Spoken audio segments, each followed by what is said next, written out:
Hello, welcome back Lelu's life. ഇപ്പോൾ നിങ്ങൾ trip പോകാൻ ഉദ്ദേശിക്കുന്നുണ്ടെങ്കിൽ വേഗം വിട്ടോളിട്ടോ ഈ ഒരു സ്ഥലത്തേക്ക്, അതായത് ഗുണ്ടൽപേട്ടിലേക്ക്. ഇപ്പൊ അവിടെ പൂപ്പാടങ്ങൾ നിറഞ്ഞു നിൽക്കുകയാണ്. ഈ ഒരു ഓഗസ്റ്റ് മാസങ്ങളിലാണ് കൂടുതലായിട്ട് അവിടെ കാണപ്പെടുക. അപ്പോൾ ഓണത്തെ വരവേൽക്കാൻ അവര് അന്യ സംസ്ഥാനങ്ങൾ റെഡിയായി കൊണ്ടിരിക്കുകയാണ്. അവിടുത്തെ കാഴ്ചകളും വിശേഷങ്ങളുമാണ് ഇന്നത്തെ വീഡിയോ. ഒരൊറ്റ ദിവസം കൊണ്ട് പോയി വരാനുള്ള ദൂരമേ ഉള്ളൂ കേട്ടോ. ഒരു 5 മണിക്കൂർ യാത്ര, അതായത് മലപ്പുറത്ത് നിന്നും ഒരു 5 മണിക്കൂർ യാത്രയൊക്കെ ഉണ്ടാവുള്ളൂ.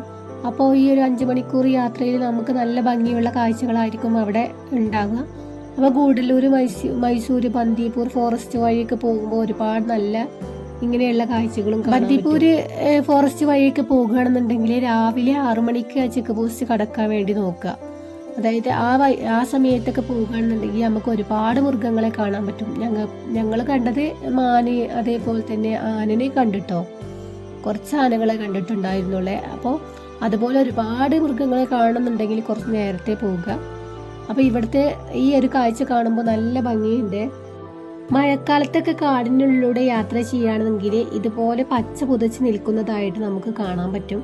ഓരോ സീസണിലും വ്യത്യസ്തമായിട്ടുള്ള മുഖങ്ങളാണ് കേട്ടോ ഈ കാടിനുള്ളത്. ഇപ്പോൾ നല്ല പച്ച പുതച്ചാണ് നിൽക്കുന്നത്. അപ്പോൾ ഈ പോകുന്ന വഴിയിൽ ഒരുപാട് മൃഗങ്ങളെ നമുക്ക് കാണാൻ പറ്റുമെന്ന് പറഞ്ഞു. അതുപോലെ കണ്ടൊരു കാഴ്ചയാണ് കേട്ടോ. നല്ല ഭംഗിയായിരുന്നു. ആനയും അതിന്റെ കുഞ്ഞും നല്ല ഭംഗിയുണ്ട്. എന്തോ വികൃതി കാണിച്ചൊക്കെ വരികയാണ് തോന്നുന്നു. പുറത്തൊക്കെ പച്ചിലയൊക്കെ ഇങ്ങോട്ട് വലിച്ചിട്ടിട്ടുണ്ട്. അപ്പൊ ഇങ്ങനെ പോകുന്ന വഴി ഒരുപാട് KSRTC കർണാടകന്റെ ബസ്സാണ്. എനിക്കും ഇഷ്ടമാണ് ഇങ്ങനെ KSRTC ബസ്സിലൊക്കെ വരാന്. പക്ഷെ എന്താണോ ഒരു ഫോൾട്ട്, നമ്മള് KSRTC ബസ്സിലൊക്കെ വരികയാണെന്നുണ്ടെങ്കിൽ ഇവർക്ക് അവരുടേതായിട്ടുള്ള സ്പോട്ടുകൾ ഉണ്ടാവും. നമ്മൾ ഒരുപാട് നല്ല ഭംഗിയുള്ള സ്ഥലങ്ങൾ ആ യാത്ര ചെയ്യുന്ന സമയത്തൊക്കെ കാണാൻ പറ്റും, ബസ്സിലിരിക്കുന്ന സമയത്ത്.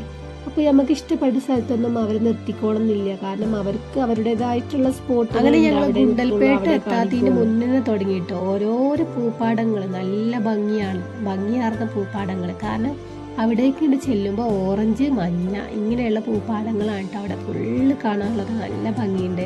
അപ്പൊ ഞങ്ങൾ ആദ്യം കണ്ട ഈ ഒരു സ്ഥലത്ത് ഞങ്ങൾ നിർത്തിട്ടോ. അങ്ങനെ ഗ്ലാസ് ബ്രിഡ്ജൊക്കെ ഉണ്ട്. അപ്പൊ നമുക്ക് അവിടെ കയറാന്ന്. അവരിങ്ങോട്ട് ടിക്കറ്റ് ഒക്കെ വെച്ചിട്ടുണ്ട് കേട്ടോ. ഒരാൾക്ക് 75 രൂപയാണ് പറയുന്നത്. ആ 75 രൂപ കേൾക്കുന്ന ഉടനെ തന്നെ എടുത്തു കൊടുക്കൊന്നും വേണ്ട, കാരണം അവരോട് കുറച്ചൊക്കെ വില പേശാൻ നിൽക്കാം. അപ്പൊ നമുക്ക് അങ്ങനെ 50 രൂപയിലേക്ക് എത്തിച്ചു തന്നിട്ടുണ്ട്. എത്ര ആൾക്കാരുണ്ടെന്നൊക്കെ പറഞ്ഞപ്പോൾ 50 രൂപ തന്നാൽ മതി എന്നൊക്കെ പറഞ്ഞിട്ട് അങ്ങനെ കയറി. പിന്നെ ഒന്നാമത് അവിടെ ഗ്ലാസ് ഫ്രിഡ്ജ് ഉള്ളതുകൊണ്ടായിരിക്കാം ഇങ്ങനത്തെ ഒരു എമൗണ്ട്. അല്ലെങ്കിൽ 10 രൂപയൊക്കെയാണ് കേട്ടോ വാങ്ങണത്. 10 രൂപ എന്ന് പറയുമ്പോൾ ചില പൂപ്പാടത്തിൽ ഒന്നും വാങ്ങുന്നില്ല. അങ്ങനെ കയറിയിട്ട് നമുക്ക് ഫോട്ടോസ് ഒക്കെ എടുക്കാം. പക്ഷെ അത് ചിലതൊന്നും അത്ര വലുതല്ല. ഇത് ഒരുപാട് കണ്ണെത്താ ദൂരത്തോളം പരന്ന് കിടക്കുന്ന പൂപ്പാടാണ്. അപ്പൊ ഗ്ലാസ് ബ്രിഡ്ജിന്റെ മുകളിൽ നിന്ന് നോക്കിയാലുള്ള കാഴ്ചകളാണ് കേട്ടോ. ഒരുപാട് പേരുണ്ട് അവിടേക്ക് വരുന്നത്. അപ്പോൾ എന്തായാലും നല്ല ഭംഗിയുണ്ട് കാണാനല്ലേ. ഇത് നമ്മളെ മലയാളികളായ ആളുകൾക്ക് ഓണത്തിന് വേണ്ടി ഒരുക്കി വെച്ച പൂക്കളാണ് കേട്ടോ. ഇത് ഓണത്തിന്റെ സമയമാകുമ്പോൾ നമ്മളെ നാട്ടിലേക്ക് വണ്ടിയിൽ കയറ്റി വരാനുള്ളൊരു സംഭവമാണ്. അപ്പോൾ അന്യസംസ്ഥാനത്തിലുള്ള ആളുകളാണ് ഇങ്ങനെയുള്ള സംഭവങ്ങളൊക്കെ ചെയ്തുകൊണ്ടിരിക്കുന്നത്. നമ്മളെ മലയാളികളൊക്കെ ക്യാഷ് കൊടുത്ത് വാങ്ങുക എന്നുള്ളൊരു അവസ്ഥയിലെത്തി. മറ്റുള്ളവരാണ് ഇതൊക്കെ ചെയ്യാനൊക്കെ ഉഷാറ്. ഒരു പൂവിന് ഇത്രയൊക്കെ പൈസ വെച്ചിട്ടാണ് അവർ വാങ്ങുന്നത്. അപ്പോൾ ഒരുപാട് സംഭവമുണ്ട്. ഇനി ഇത് കഴിഞ്ഞാൽ അവര് വേറെയും ഈ ഒരു വരുമാനത്തെ മാത്രം ആശ്രയിച്ച് നിൽക്കുന്നവരല്ല അവര്. ഈ ഒരു മാസത്തെ മാത്രം അവര് പ്രത്യേകതയാണ്. ഓരോ സീസണിലും ഈ മണ്ണിന് പ്രത്യേക ഭംഗിയാണ് കാണാൻ. ചിലപ്പോൾ വേറെ കൃഷിയായിരിക്കാം, അല്ലെങ്കിൽ ഇങ്ങനെ പൂപ്പാടങ്ങളായിരിക്കാം. ഇതിന്റെ അപ്പുറത്തുള്ള തൊടിയിലൊക്കെ ഇങ്ങനെ ഇഞ്ചി കൃഷി അങ്ങനെയൊക്കെ ചെയ്ത് വരുന്നുണ്ട് കേട്ടോ. അതായത് മുളച്ച് വരുന്നേ ഉള്ളൂ. അപ്പോൾ ഈ ഒരു സീസൺ കഴിയുമ്പോൾ അത് വളർന്നു വന്നിട്ടുണ്ടാവും. പിന്നെ അതുപോലെ തന്നെ എള്ളെണ്ണന്റെ വിത്തൊക്കെ പാകി ചെറുതായിട്ട് മുളച്ച് വന്നിട്ടുണ്ട്. അതൊക്കെ ഞാൻ ലാസ്റ്റ് വീഡിയോയിൽ കാണിക്കാം. അപ്പൊ എന്തായാലും നിങ്ങൾ കണ്ടു നോക്കൂ ഇവിടുത്തെ വിശേഷങ്ങള്. വീഡിയോ ഇഷ്ടമായാൽ എല്ലാവർക്കും ഷെയർ ചെയ്യുക. ഈ ഒരു മാസം കൂടെ ഉണ്ടാവുള്ളൂ ഈ ഒരു പൂപ്പാടം. അപ്പോൾ ഇഷ്ടമായി ലൈക്ക് ചെയ്യണേ. സൺഫ്ലവർ ഒക്കെ വിരിഞ്ഞ് നിൽക്കുന്നത് കണ്ടാൽ എന്തൊരു ഭംഗിയാലേ. ഇത് ഓരോ പൊസിഷനനുസരിച്ചിട്ടാണ് പോകുക. നിങ്ങൾക്കറിയാലോ, വേലി ഏത് ഭാഗത്താണോ ആ ഭാഗത്തേക്ക് അത് വിടർന്ന് നിൽക്കുന്നുള്ളത് നമുക്ക് എല്ലാവർക്കും അറിയാം. ഞങ്ങള് സ്റ്റാഫ് പോയതാണ് കേട്ടോ. സ്റ്റാഫ് ഷീ ട്രിപ്പായിട്ട് പോയതാണ്. അപ്പോൾ എന്തായാലും ഈ ഒരു പ്ലേസ് ഫസ്റ്റ് സജസ്റ്റ് ചെയ്ത്, കാരണം ഈ ഒരു മാസങ്ങളിൽ മാത്രമാണല്ലോ ഇങ്ങനെയുള്ള കാഴ്ചകൾ അവിടെ ഉണ്ടാവുക. അപ്പോൾ നമുക്ക് അങ്ങോട്ട് പോകാമെന്ന് പറഞ്ഞിട്ട് ഞങ്ങളെല്ലാവരും കൂടെ പോയതാണ്. എന്തായാലും ഇത് വാടി കഴിയുമ്പോൾ അവര് സൺഫ്ലവർ ഓയിലിന് വേണ്ടി തയ്യാറാക്കി വെക്കും.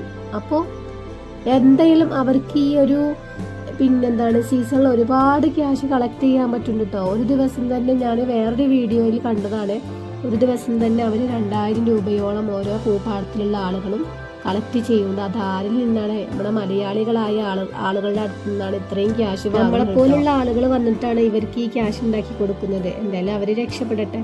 നമ്മളെ നാട്ടിലുള്ള ആളുകളൊന്നും ഇതിനൊന്നും തയ്യാറില്ല. പക്ഷേ ചില കുടുംബശ്രീയിലുള്ള ആളുകളൊക്കെ ഈ ഒരു സീസണാണ്ട്, അതായത് ഓണത്തിന്റെ സീസണാണ്ട് സമയത്ത് ഇങ്ങനെ മല്ലികന്റെ തോട്ടങ്ങളൊക്കെ ഉണ്ടാക്കാറുണ്ട്. അത് നല്ലൊരു വരുമാനം ലഭിക്കുന്ന ഒരു സംഭവം തന്നെയാണ് കേട്ടോ. അപ്പോൾ ഒരുപാട് ഫോട്ടോസ് എടുത്ത് ഞങ്ങൾ റീൽസ് ചെയ്ത് എല്ലാ സംഭവങ്ങളും ചെയ്തതിന് ശേഷം നമ്മൾ ഇവിടുത്തെ കാഴ്ച വൈൻഡപ്പ് ചെയ്യാണ്. ഇനി ഇത് കഴിഞ്ഞിട്ട് വേറെയുള്ള സംഭവങ്ങളൊക്കെ അടുത്ത വീഡിയോയിൽ വരും കേട്ടോ. അപ്പോൾ നിങ്ങൾ എന്തായാലും വീഡിയോ ഇഷ്ടമായി ലൈക്ക് ചെയ്യണം, ഷെയർ ചെയ്യണം, സബ്സ്ക്രൈബ് ചെയ്യണേ. മല്ലിക കണ്ട നല്ല ഓറഞ്ച്, നല്ല ഭംഗിയുള്ള നിറത്തിലാണ് കേട്ടോ കാണുന്നത്. നല്ല ചുവന്നതല്ല, നല്ല ഒരു ഓറഞ്ച് കളറിൽ. ഇത് കണ്ട പിന്നെ ഞാൻ പറഞ്ഞു ഇതൊരു വിഷച്ചെടിയാണ് കേട്ടോ. അവരോട് ചോദിച്ചപ്പോൾ പറഞ്ഞു വിഷാണ്, അല്ലാതെ ഇമ്മ തൊടാൻ പോകണ്ടെന്ന് പറഞ്ഞു. പിന്നെ ഇതാണ് കേട്ടോ എള്ള് കൃഷി, എള്ളെണ്ണ. അപ്പോൾ എന്തായാലും ഇന്നത്തെ വീഡിയോ വൈൻഡപ്പ് ചെയ്യാണ്. ഇനി അടുത്തൊരു പാടത്തിലേക്ക് നമുക്ക് പോകാം. അവിടെ ഈ മല്ലിക കൃഷി അങ്ങനെ അല്ല കേട്ടോ കാണാനുള്ളത്. നമുക്ക് ഒരു 2-3 ഡെസ്റ്റിനേഷൻ കാണിക്കാനുണ്ട്. അടുത്ത വീഡിയോയിൽ അത് കാണിക്കുന്നുള്ളൂ. ഇതൊരു വലിയ ലെങ്തി വീഡിയോ ആവണ്ടെന്ന് വെച്ചിട്ടാണ് അടുത്ത വീഡിയോയിൽ കാണിക്കാമെന്ന് പറഞ്ഞത്. എന്തായാലും നിങ്ങൾക്ക് വീഡിയോ ഇഷ്ടമായ ലൈക്ക് ചെയ്യണം, ഷെയർ ചെയ്യുക, സബ്സ്ക്രൈബ് ചെയ്യുക. ബൈ, അസ്സലാമു അലൈക്കും.